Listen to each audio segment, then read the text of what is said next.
बिस्मिल्लाहिर्रहमानिर्रहीम अस्सलामुअलैकुम वरहमतुल्लाहि वबरकातुहू। बिलाखिर अमरीका में जमहूरियत का जनाजा निकलने जा रहा है। वही जमहूरियत जिसका राग अमरीका हर वक्त अलापता रहा है। अमरीका की सिविल डेमोक्रेसी का स्टैचू लरज रहा है।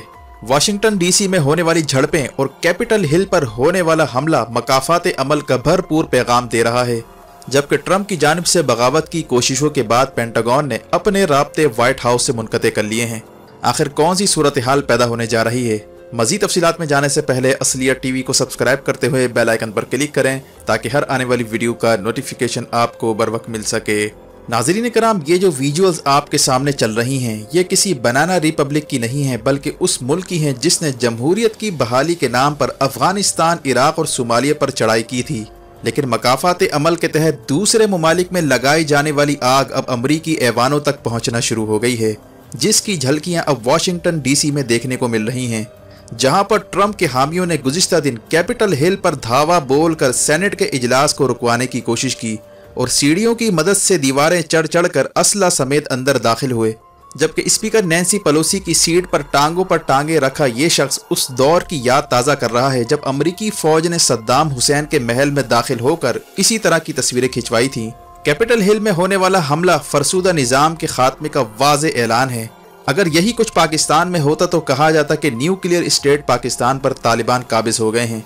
लेकिन हकीकत यह है कि न्यूक्लियर स्टेट अमरीका पर अमरीकी शिद्दत पसंदों का अमलन कब्जा हो चुका है। ट्रंप हो या ना हो, लेकिन नफरत, शिद्दत पसंदी और सफ़ेद फार्म परस्ती की ये खमीर अमरीकी नस्लों में अब सरायत कर चुकी है। ट्रंप जाने से कबल पूरी तरह सिस्टम को तहोबाला करने की कोशिश कर रहा है। रिपोर्ट के मुताबिक कैपिटल हिल पर हंगामा आराई के बाद ट्रंप ने पेंटागन से राब्ता करने की भी कोशिश की, लेकिन पेंटागन ने अपने तमाम राब्ते व्हाइट हाउस से मुनक़ते कर दिए थे और इस तरह ट्रंप का इमरजेंसी लगवाने और कू करवाने का प्लान फिलहाल खटाई में पड़ चुका है। इसी दौरान सोशल मीडिया पर सिम्पसन कार्टून की वो वीडियोस भी चलाई जा रही हैं जिसमें दिखाया जा रहा है कि किस तरह कैपिटल हिल पर आने वाले वक्तों में हमला करके हालात ख़राब करवाए जाएंगे, जिसका मुजाहिरा गुज़िश्ता दिन किया गया था।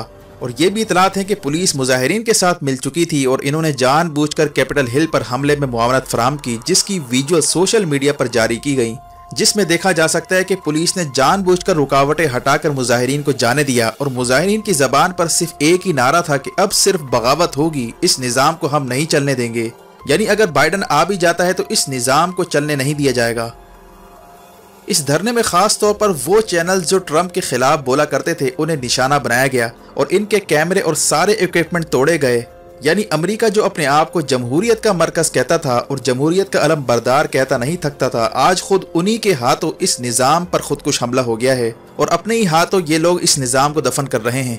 वाज़ेह है कि ट्रंप के ज़्यादातर सपोर्टर सफ़ेद फार्म परस्तों पर मुश्तमिल है, जिनका मंशूर है कि अमरीका पर सिर्फ और सिर्फ सफ़ेद फार्म लोगों को हुकूमत करने का हक है और इनमें ज़्यादातर तादाद इवेंजलिकल्स की है, जिन्हें अमेरिका में लोग हकीकी क्रिश्चियन नहीं मानते, क्योंकि कैथोलिक क्रिश्चियन का ख्याल है कि ये लोग यहूदियों के ज़्यादा करीब हैं और असल में यहूदियों ने भेस बदल कर क्रिश्चियंस को तोड़ने के लिए इन्हें हमारी सफ़ों में दाखिल किया है।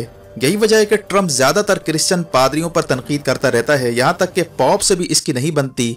और जब पॉप फ्रांसिस ने पादरियों के इंतखाब के मामले पर चीन के साथ मुशावरत की तो माइक पोम्पियो ने पॉप पर शदीद तनकीद की थी, क्योंकि ट्रंप चाहता था कि चीन में पादरियों का इंतखाब का मामला अमरीका की मर्जी से हो, इसीलिए अमरीका इसके बदले दलाई लामा का इंतखाब का मामला अपने हाथ में रखना चाहता है। वाज़ेह है कि अमरीका में अक्सरियत का यह भी ख्याल है कि इवेंजलिकल्स यहूदी लॉबी के साथ मिलकर अमरीकी ऐवानों पर काबिज होना चाहती है, क्योंकि इनके अकायद भी यहूदियों से मिलते जुलते हैं। ट्रंप के हामियों का ये अकीदा है कि थर्ड टेम्पल मसीहा की आमद के लिए ज़रूरी है, जबकि यहूदी भी मसीहा की आमद के लिए थर्ड टेम्पल को ज़रूरी समझते हैं और इसी कॉमन अकीदे की वजह से इनके और यहूदियों के दरमियान करीबी रवाबित हैं। यही वजह है कि ट्रंप ने इक़्तिदार में आते ही अमरीकी एम्बेसी को यरूशलेम मुंतकिल करने का ऐलान किया और यरूशलेम को इसराइल का दारुल हुकूमत करार दिया ताकि थर्ड टेम्पल की राह हमवार की जा सके। इसका अंदाज़ा इस बात से भी लगाया जा सकता है कि ट्रंप खुद तो इवेंजलिकल है, लेकिन इसकी बेटी और इसका दामाद खुद यहूदी हैं।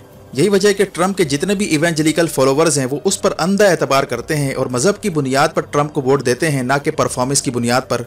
इन्हें इससे कोई गर्ज नहीं कि इसने मईशत के लिए क्या किया और कितने रोजगार इसने फराम किए। इनकी सारी तवज्जो इस बात पर है कि किसी तरह व्हाइट हाउस में आने वाला सदर इन्हीं के अकीदे का हामिल हो। यानी अमेरिका में बिल्कुल वही सूरत हाल है जिस तरह इंडिया में देखने को मिलती है।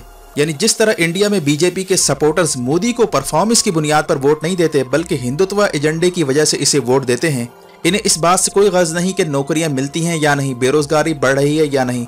इन्हें सिर्फ वो आदमी चाहिए जो हिंदुत्व का नारा लगाए और इंडिया को हिंदू कंट्री बनाने की बात करे। इसीलिए मोदी ने हमेशा इलेक्शन के मौके पर हिंदुत्व का नारा लगाया और हिंदू मजहब की बुनियाद पर हिंदुओं का वोट हासिल करने की कोशिश की। यहाँ तक कि उसे कोहे हिमालय के गारों में जा जाकर हिंदुओं का मसीहा बनने का नाटक तक रचाना पड़ा, वो भी एन इलेक्शन से पहले, ताकि हिंदुओं का वोट हासिल किया जा सके। जबकि ट्रंप का स्टाइल भी कुछ इसी तरह का था। वो अक्सर पादरियों को व्हाइट हाउस में जमा करके इनसे दुआएं करवाता रहता और ऐसा तासुर बनाने की कोशिश करता कि जैसे ये लोगों के लिए मसीहा बनकर आया है। और अपनी कई तकरीरों में इसने अपने आप को ना सिर्फ अमेरिका के लिए बल्कि इसराइल के लिए मसीहा करार दिया था। यानी ये मेंटालिटी इस वक्त ट्रंप और इसके हामियों की है और बीजेपी और ट्रंप के हामियों में इस वक्त कोई फर्क नहीं है। यही वजह है कि बीजेपी के ज्यादातर लोग टीवी मुज़ाकरे में आने की बजाय सिंगल और प्लांटेड इंटरव्यू देना पसंद करते हैं, ताकि कोई इनसे मईशत पर सवाल ना पूछ ले। और बीजेपी के फॉलोवर्स का भी यही हाल है कि इन्हें सिर्फ हिंदुत्व एजेंडे से गर्ज है। इसीलिए मोदी ने अपने आप को कई बार हिंदुओं का मसीहा करार दिया और इसी सेटअप को लेकर वो आगे पूरे इंडिया को टेक ओवर करना चाहता है, ताकि हिंदू बादशाहत की बुनियाद रखी जा सके। यही हाल ट्रंप के फॉलोवर्स का है। इन्हें ट्रंप की सूरत में एक मसीहा नजर आता है, जिसके लिए वो कुछ भी करने के लिए तैयार हैं। इस वक्त तक की इतलात के मुताबिक अमेरिका का वाइस प्रेसिडेंट माइक पेंस ने ट्रंप के खिलाफ बगावत कर दी है और इसका कहना था कि बाइडन के आने से पहले जितना जल्दी हो ट्रंप को फारिग किया जाए। बाइडन के आने का इंतजार मत किया जाए, वरना हर तरफ तबाही और बर्बादी फैल सकती है और मामला सबके हाथ से निकल सकते हैं। माहिरीन के मुताबिक ट्रंप रहे ना रहे, लेकिन इसके सपोर्टर्स अब अमेरिका भर में एहतजाजी मुजाहरे और दंगे फसाद करते रहेंगे, जिससे जो बाइडन की हुकूमत को सख्त चैलेंजेस का सामना करना पड़ सकता है।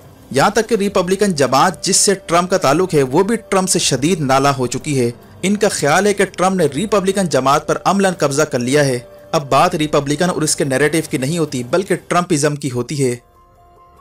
यानी जिस तरह भारत में बीजेपी जमात पर मोदी का गलबा हो चुका है और मोदी ही के नाम पर इलेक्शन लड़ा जाता है, यहाँ तक कि मोदी और इसके फाशिस्ट चेलों ने LK एडवाणी समेत कई सीनियर बीजेपी के लीडरान को जो थोड़ी बहुत सेंसिबल बात करते थे, इन्हें खामोशी से साइड में फेंक दिया है और बीजेपी पर मोदी और इसके फाशिस्ट टोले का कब्जा हो चुका है, जिसे टोटल RSS की तर्ज पर चलाया जा रहा है। इसीलिए भारत के हालात काफी खराब हो चुके हैं। वन पार्टी वन सिस्टम की तरफ पूरे मुल्क को ले जाया जा रहा है, जबकि गुज़िश्ता 40 दिनों से जारी धरनों ने मोदी गवर्नमेंट को हिलाकर रख दिया है।